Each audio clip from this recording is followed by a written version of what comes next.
She didn't do it for the headlines. She didn't do it for the cameras, the interviews, or the applause. Taylor Swift's journey into philanthropy began quietly, almost invisibly, underneath the shimmering surface of her record-breaking albums and sold-out stadiums. Long before tabloids dubbed her the pop queen with a heart of gold, Taylor stood in the shadows of her own success, haunted by a moment that would change everything. It started in Reading, Pennsylvania. She was only 16 when it first happened. A fan named Ellie sent her a letter. Not the usual glitter-filled fan mail, not even a request for an autograph. This one was different. Ellie was battling leukemia. Her letter wasn't about meeting Taylor or getting a signed photo. It was about holding on. I don't know if I'll make it to your concert, the note read, written in shaky handwriting, but your music is the only thing that makes me feel normal. Taylor kept the letter. She didn't just read it. She sat in her bedroom, holding it in her lap, rereading it until the ink blurred from tears she hadn't expected. That night, she wrote back. Not a team-written response. Not a generic thank you.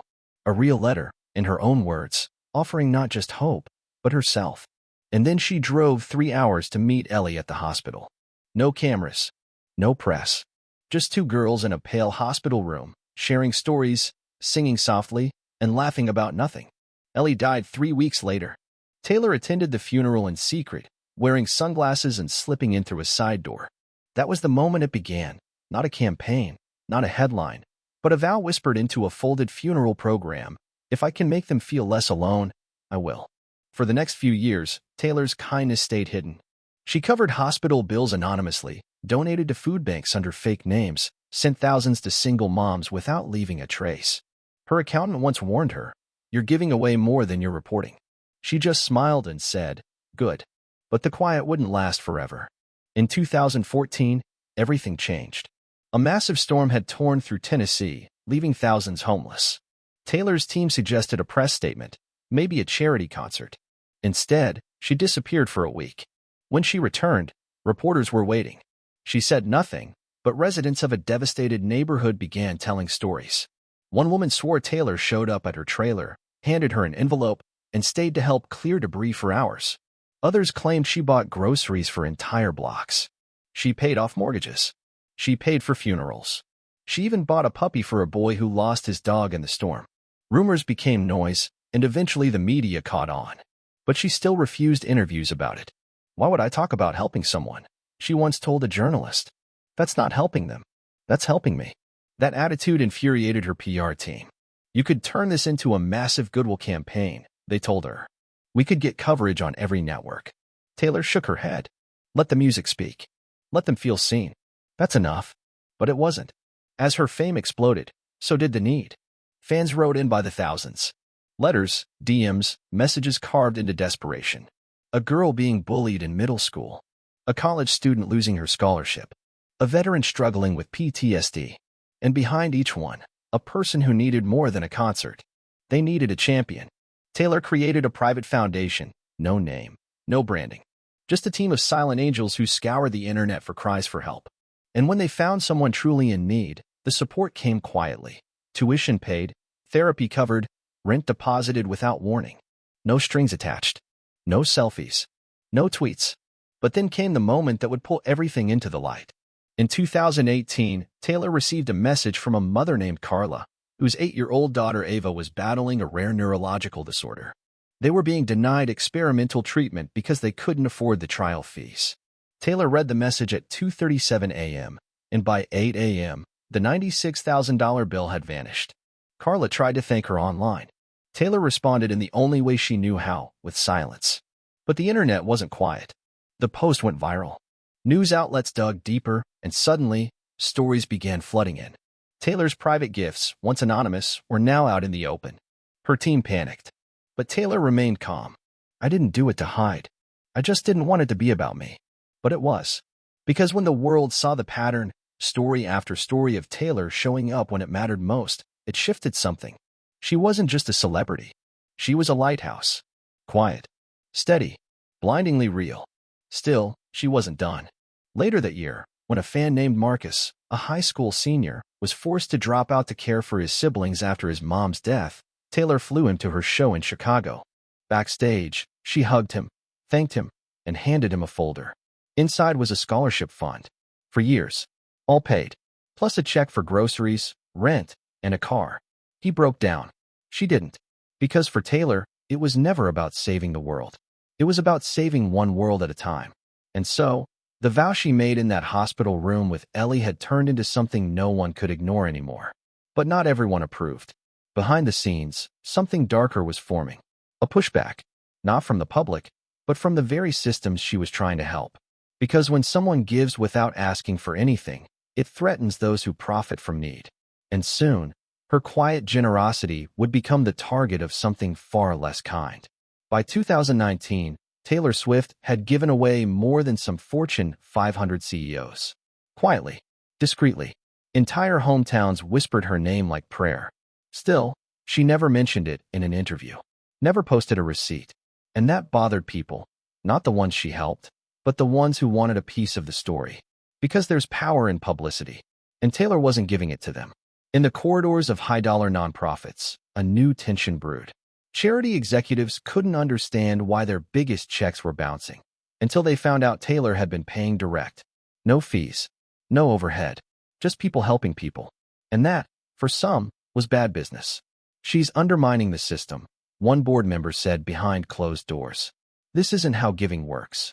But Taylor didn't care how it worked. She cared that it worked. Take the story of Jasmine, a 22-year-old living in Detroit. A full-time waitress, 2 jobs, no days off. Her daughter needed heart surgery. Medicaid denied them. Jasmine set up a GoFundMe. It made it to $700 in a week. Then Taylor saw the post. No press. No warning. The next morning, Jasmine woke up to an anonymous donation, $113,000. No name. Just a heart emoji and the words, "You are stronger than they know." 2 months later, Jasmine's daughter danced in the living room with a heart that beat without pain. That should have been enough.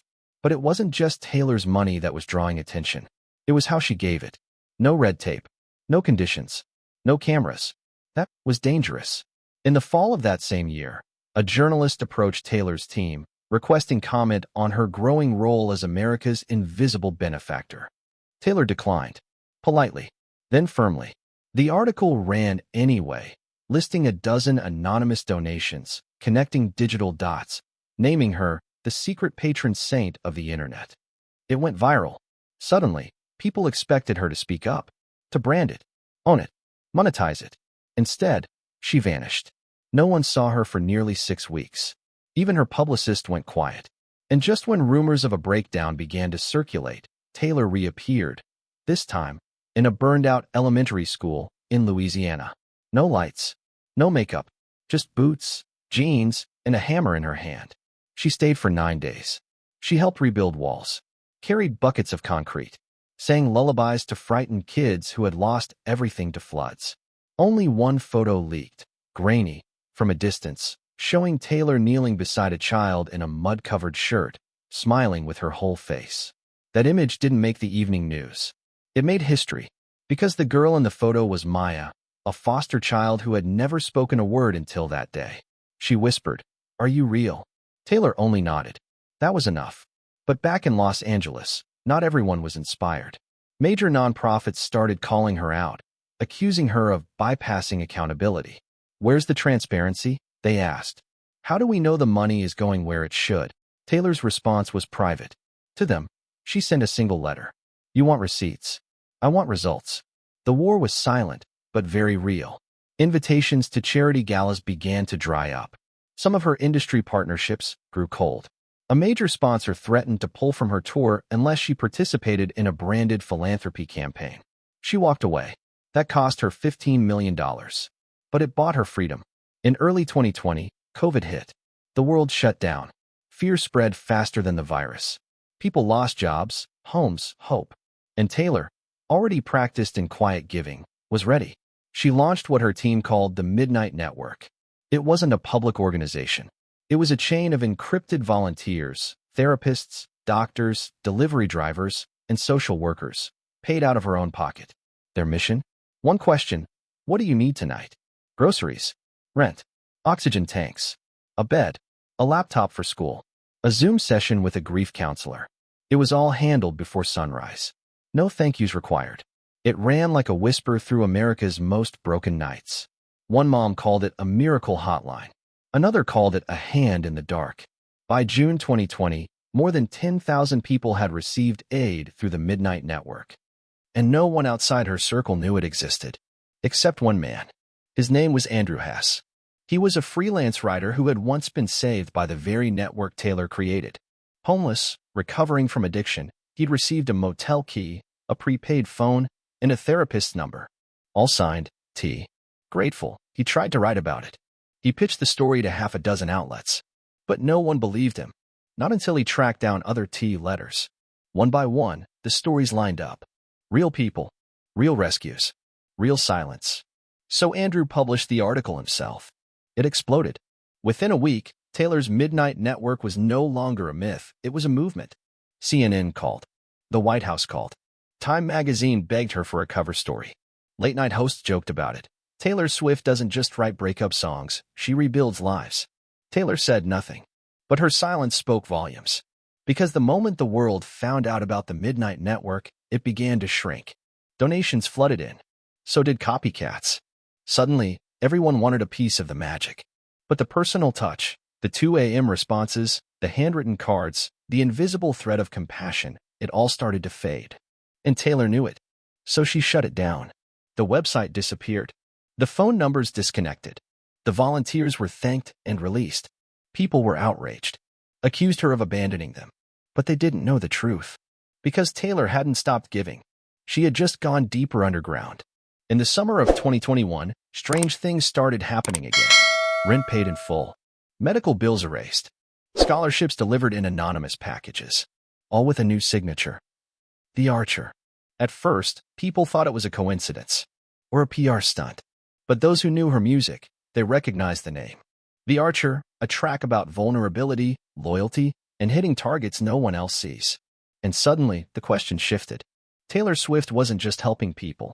She was changing how people helped each other. But change always comes at a cost. And in part 3, the cost comes knocking with lawsuits, betrayals, and the one person she couldn't save. The lawsuits came like wolves, quiet at first, then howling. In the spring of 2022, a pharmaceutical company based in Delaware filed a complaint against a rogue donor, alleging interference with clinical trials. At first, it seemed unrelated to Taylor Swift. But buried in the court documents was a curious line. Subject TA transferred funds to non-sanctioned patient support groups, resulting in financial discrepancies and skewed data metrics. TA. The Archer. They were trying to sue kindness. It didn't stop there. A second suit emerged, this time from a major nonprofit organization. They accused an anonymous celebrity of creating dependency without structure, claiming that her direct assistance was unsustainable and unregulated. In simpler terms, she was doing their job better than they were. And the world noticed. Online, the backlash against the lawsuits was swift and brutal. Hashtags exploded. Hashtag let Taylor give. Hashtag hands off the Archer. Hashtag real help not PR. But behind the screens, Taylor wasn't celebrating. She was breaking. For the first time, she questioned everything. Was I wrong to go around the system? Was I hurting more than helping? Her inner circle begged her to go public. To release a statement. To fight back. She didn't. Instead, she disappeared again. But this time, it wasn't just to help. It was to hide. She rented a small house outside of Santa Fe. No staff, no glam squad. Just a notebook, a dusty guitar, and silence. Friends called. She ignored them. Her label called. She hung up. Then came the knock. It was Clara, her former tour manager, holding a folder of letters. Not emails. Not DMs. Real letters. Handwritten. Mailed. Addressed to the Archer. Clara dropped them on the table. Read them. Taylor read one. Then another. Then 50. All-night letters. Stories of mothers who avoided shelters because someone paid their rent. Teenagers who stayed in school. Veterans who didn't pull the trigger. Survivors. You gave them more than money, Clara said. You gave them a reason to believe the world still has people in it. That night, Taylor made a decision. She would give again. But this time, she'd be ready for the consequences. She called a lawyer. Not an entertainment lawyer. A civil rights one. They began crafting a defense, not just against lawsuits, but against a broken system. A case for radical, direct compassion. They gathered testimonies, built a database, documented every silent act she'd ever done. And then they published it. Online. For free. They called it the Ledger of Grace. It was raw, unfiltered, and devastatingly real. Within 48 hours, the site crashed from traffic. The ledger included no glam photos, no branding, no link to her albums, just stories, verified, timestamped, and backed by receipts. Not financial ones, human ones. Voices, names, lives. One entry read, "I was going to end it all until I got a package at my door. It was a painting set. No name. Just a card that said, 'Paint what you feel, not what they expect.' Now I sell art for a living. Thank you, Archer." Another read. "She paid for my rehab. Then she paid for my first semester of nursing school. Now I work in the same clinic that once almost gave up on me." The media changed its tune, and the lawsuits quietly disappeared. But not everyone forgave her. Inside the industry, whispers grew louder. Record executives didn't like the distraction. Endorsement deals dried up. Her next album was delayed. "She's too involved," one exec was overheard saying. "No one wants a pop star who acts like a saint." Still, Taylor pressed on. She started rebuilding the Midnight Network, but smarter, leaner. This time, it wasn't just money. It was partnerships. She formed a silent alliance of people like her, actors, athletes, artists who wanted to give without the noise. They called it the Quiet Uprising. By mid-2023, it had touched over 50,000 lives. Still no press. Still no public branding. But then came a name that shattered her silence: Sarah Jennings. Sarah was a fan. Just 15. She had met Taylor once at a book signing years ago. The photo went viral. But 2 weeks before her sweet 16, Sarah was diagnosed with stage 4 glioblastoma. Her family couldn't afford the clinical trial. Taylor intervened immediately. Quietly, she flew Sarah and her parents to Switzerland. Paid every cent, stayed in the same hotel, just to be close. Every night, Taylor visited her. They talked about everything: music, death, fear, first kisses, and dreams that may never come true. Sarah told Taylor, "Promise me one thing. Don't stop. Even when they make it hell." Taylor promised. Then Sarah died. At the funeral, Taylor broke. She sang all too well, just her voice, no instruments. She didn't finish. Her voice cracked on the second chorus. And for the first time in over a decade, Taylor Swift cried on stage, not for a breakup, not for fame, but for a girl the world would never know. That clip went viral. Again. But this time, she didn't vanish. She went home. And she wrote. Not just music, but a letter. To Sarah. To the world. "I can't save everyone. But I can try. And if trying means lawsuits, broken contracts, silence from the ones I loved, then so be it. Because every life I've touched has touched me back harder. And I'd rather be broke and empty than rich and untouched." She posted it on the ledger. No promo. No tweet. It became the most shared piece of writing she'd ever released. But she wasn't done. Taylor called her team. She had a final plan. One last turn that would either destroy everything she built or make it untouchable. Because if kindness couldn't survive the system, then she'd rewrite the system. In late 2023, Taylor Swift called an emergency meeting. Not with her label. Not with her tour staff or publicists. But with a handful of tech developers, civil rights attorneys, trauma specialists, and 4 people she had helped anonymously over the years. She sat at the head of a long wooden table in a rented farmhouse in upstate New York. No spotlight. Just an idea. "We're building something new," she said. "And it's not about me anymore." What she had in mind wasn't another charity. It wasn't another Midnight Network or secret ledger. It was a platform, a protected system where people in need could speak freely, and those willing to help could do so directly, without middlemen, politics, or applause. It would be called The Bridge. Built on blockchain principles but simplified for universal access, the bridge would offer encrypted matchmaking between need and aid. A struggling mother in Kansas could connect with a retired teacher in Maine. A teen in the foster system could receive mentorship from a businesswoman in LA. Every transaction would be private, secure, and human. There would be no corporate branding, no celebrity endorsements, not even Taylor's name. She would fund it in full, with her own money. To do it, she sold something she'd sworn never to part with: her master recordings. The media exploded. Taylor Swift sells masters for mysterious costs. Is Swift exiting the industry? $300 million gone overnight. But she didn't explain. Not yet. Instead, she focused. She worked 14-hour days with the developers.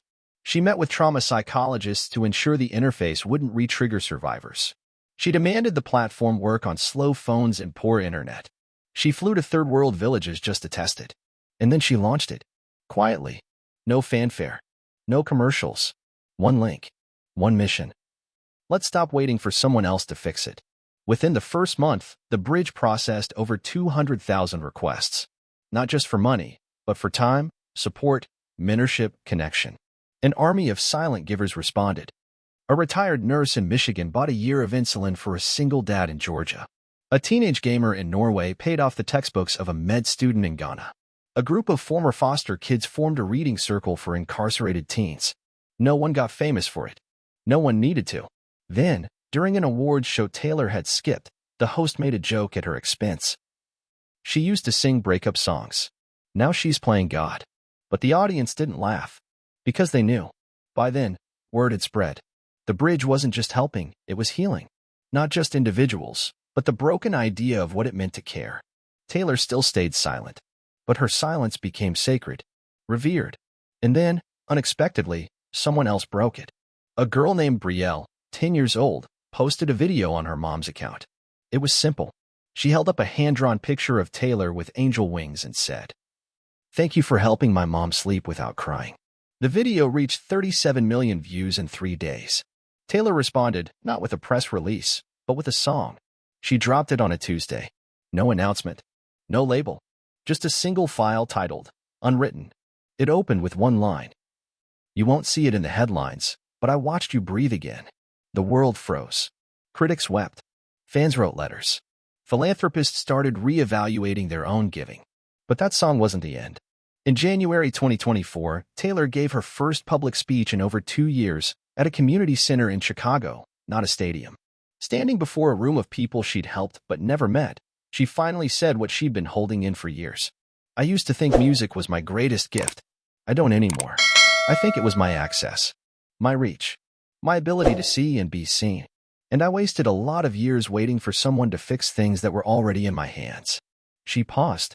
"I'm not a saint. I've made mistakes. But I know this. When you lift someone else, you rise, too. And if they call that dangerous, let them." That night, a mother of 2 came up and whispered, "I didn't want to live anymore." Then someone from the bridge called me. "Now I volunteer there." Taylor hugged her. That was the last time she was seen in public. No scandal. No farewell post. She just stopped. The rumors came quickly. She's sick. She's in hiding. She's gone full recluse. But the truth was quieter. Taylor hadn't disappeared. She had multiplied. Across cities and screens, the bridge grew. Now a global network. 14 million users. Hundreds of thousands of verified givers. And not one single ad. Not one single photo of Taylor Swift. Until one day, she returned. Not on stage. Not in an interview. But in a classroom in Tennessee. A teacher had written into the bridge requesting someone to help read to her ESL students. No one expected the reply. One morning, she walked in. Taylor Swift, hair tied back, no makeup, jeans and a hoodie, reading the Giving Tree out loud. A student raised his hand. "Miss Taylor, are you the one from the songs?" Taylor smiled. "Not today." Epilogue. The bridge continues to grow. It has no headquarters, no CEO. Just people. Helping people. Taylor Swift rarely appears in public now. But her fingerprints are everywhere. And if you're ever lost, broken, or afraid, someone might just send you a letter. It might have no return address. No fancy font. Just a note. You are stronger than they know. The Archer. And maybe, just maybe, you'll know who it was. Or maybe you won't. But either way, you'll believe again.